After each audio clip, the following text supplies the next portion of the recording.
I'll give you guys about the 4 lectures. This is the chapter 5, and this is the agenda for the lecture.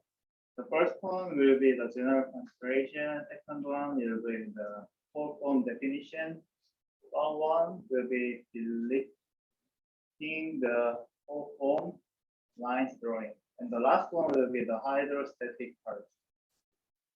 So first of all, I will talk about the general consideration. So for the general consideration, we need to think about like what's the purpose of ship? For example, is it gonna be the cruise ship, battleship, container ship, or the bulk ship? And there's all different kind of ship. And then second, we need to think about how much cargo, passenger, or others you're going to carry. For the container ship, for example, the ship size can be like 24,000 TEU, or for the cruise ship can be 2,000 passengers. And like for the crude oil carrier can be like 320,000 DWT. Yeah. So and the third one, we need to think about how fast the ship gonna cruise. And this is gonna be the most important factor for the whole form. This will determine the maximum speed, I mean the cruise speed. For example, 15 knots, 20 knots, or F. Usually the cruise ship is faster than the bulk ship, because the cruise ship is like kind of periodical like ship, but the bulk ship is like it's just moving from one part to one part irregularly, so it doesn't need to go fast. Yeah. For the whole form, there's a code like a ship's core form determines many of its main attributes: stability characteristic and resistance, and therefore the power needed for a given speed, seaworthiness, maneuverability, and load carrying capacity. So I'm going to ask you guys, like, do you think U-shaped bottom or V-shaped bottom, which one is gonna be better for like? What do you think? Which one is gonna be better to the whole? Yeah. So, what? Like better for what? Better for like Stability.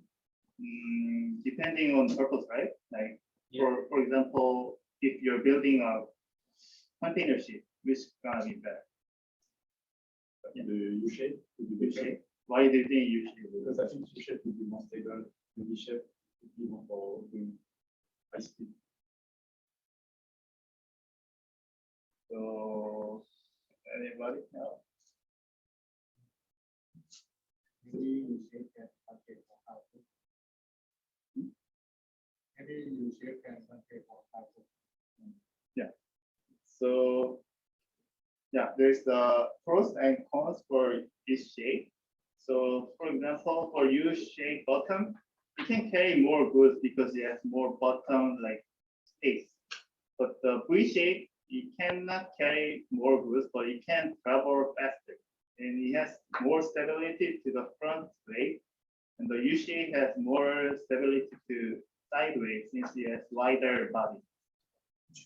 So the molting hole, which is the bottom, this one, has kind of combination of U shape and V shape, because once you look at the bottom, it has kind of like this. So it has V shape, but still it is wide. So it has stability to sideways, and it can also move fast. Yeah.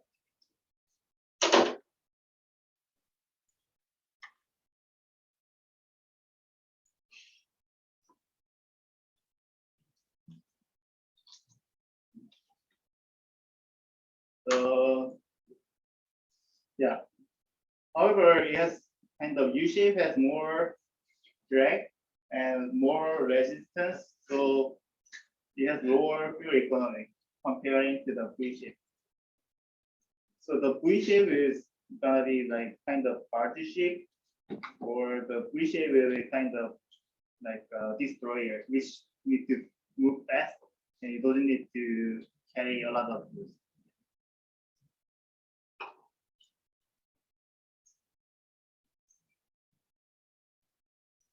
So whole form deformation.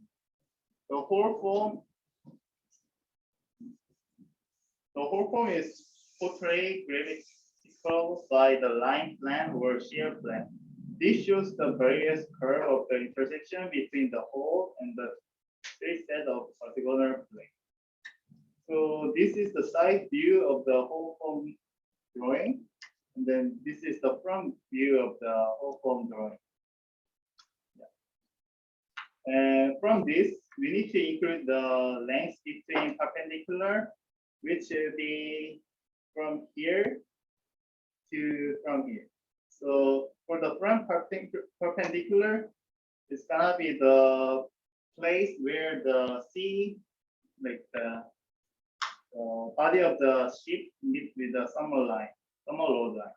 And then the after perpendicular line will be where the propeller is located. So here, not here. So however, the length overall will be the maximum, the distance between extreme end of the ship, which will be from here to there. And the length of the water line gonna be the length of like the water line on the ship. So it's very simple. So from here to here. So yeah, do you guys understand? Yeah. So the depth gonna be like how much the ship is under the water, and then that will be the height of the ship, and then the between here to here will be the freeboard versus, and then the boarded beam will be the width of the ship. And then we can also calculate the blow coefficient of the thickness of the water plane, and midship section coefficient, longitudinal plasmatic coefficient, and then lastly the vertical plasmatic coefficient. And there's a lot of other coefficients we can also calculate, but I didn't include all of them because there's a lot of them. So it just need to like the engineer need to calculate the coefficient depending on the application. Yeah. So these are the equation, and then different type of ship has different coefficients, as you can see. So for the yacht, yes, very low coefficient, but the cargo ship has very high coefficient or coefficient.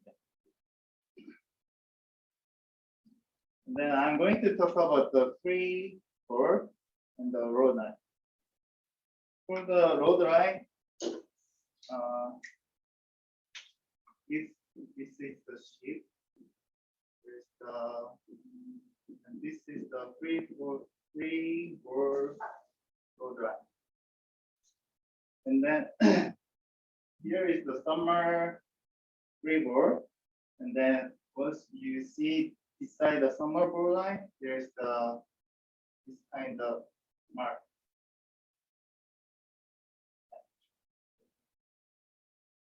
You got it? So this drawing, I'm talking about it. So this distance between deck line and then summer line is the summer freeboard.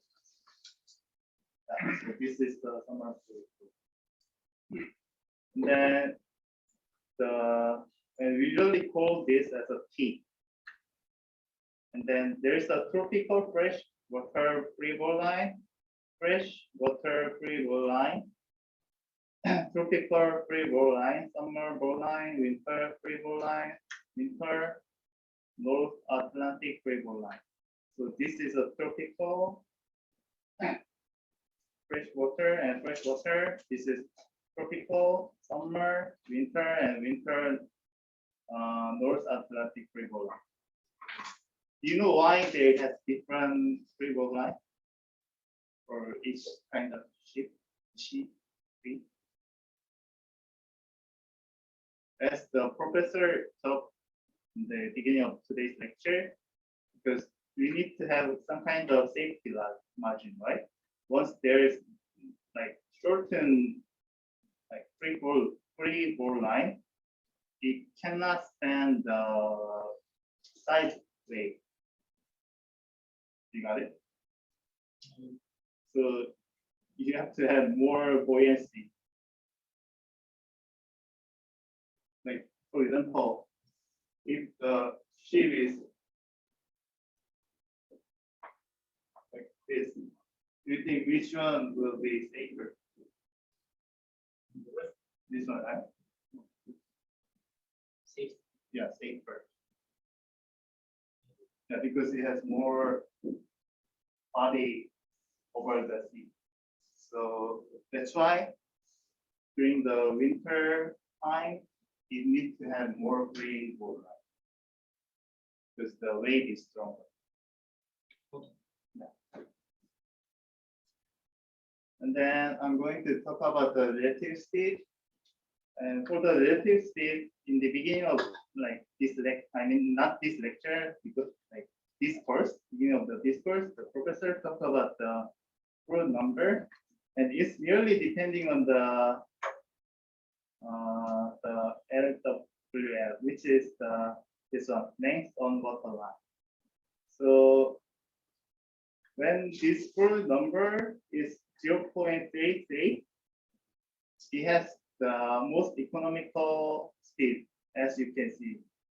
Yeah, of course, it can travel faster than 0.33, but you need to consume a lot of fuel, so it's not economical.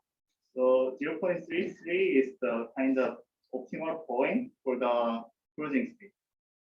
So in order to travel economically, you need to have longer ship. Then I'm going to talk about the line drawing. Every architect and the shipbuilder should familiar with the technical name denoting the ship line and the surface and the dimensions. And this is the kind of, if you're a mechanical engineer, this is kind of the CAD drawing. You got it? So it used to be drawn by the hand, but nowadays it's drawn by the computer. And from this, we generate the hydrostatic curve, which is kind of the simulation from the CAD model. So yeah. So we need to have this kind of hydrostatic curve for every ship. And it is, of course, derived from the line drawing design, and it allows the interpolation at any time required throughout. And it must be on the board for use by the deck officers.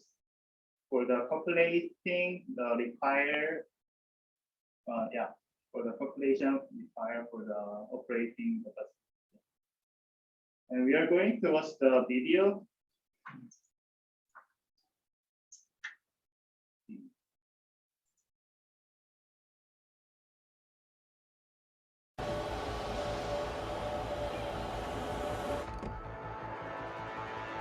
We are going to watch video about how to make the whole line.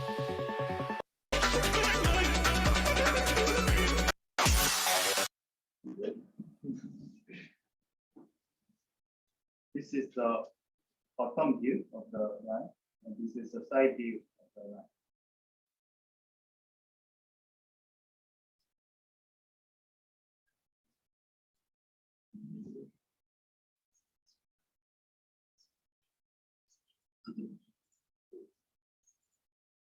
Now, once you finish this drawing, you can also generate the hydrostatic curve by the simulation programs. Yeah. That's all for today. If you have a question, please let me know now.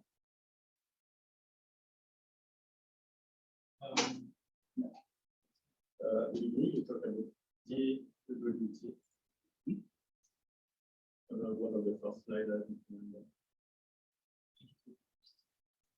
Yeah, GWT. What is it? GWT. No segundo.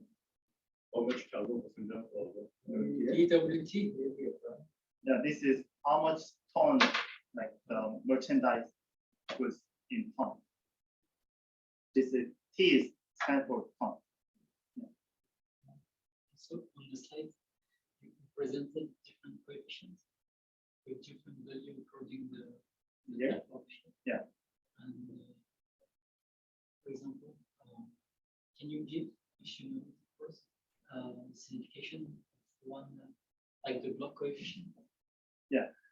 Like what it means to have a high coefficient or a small coefficient? So if you look at the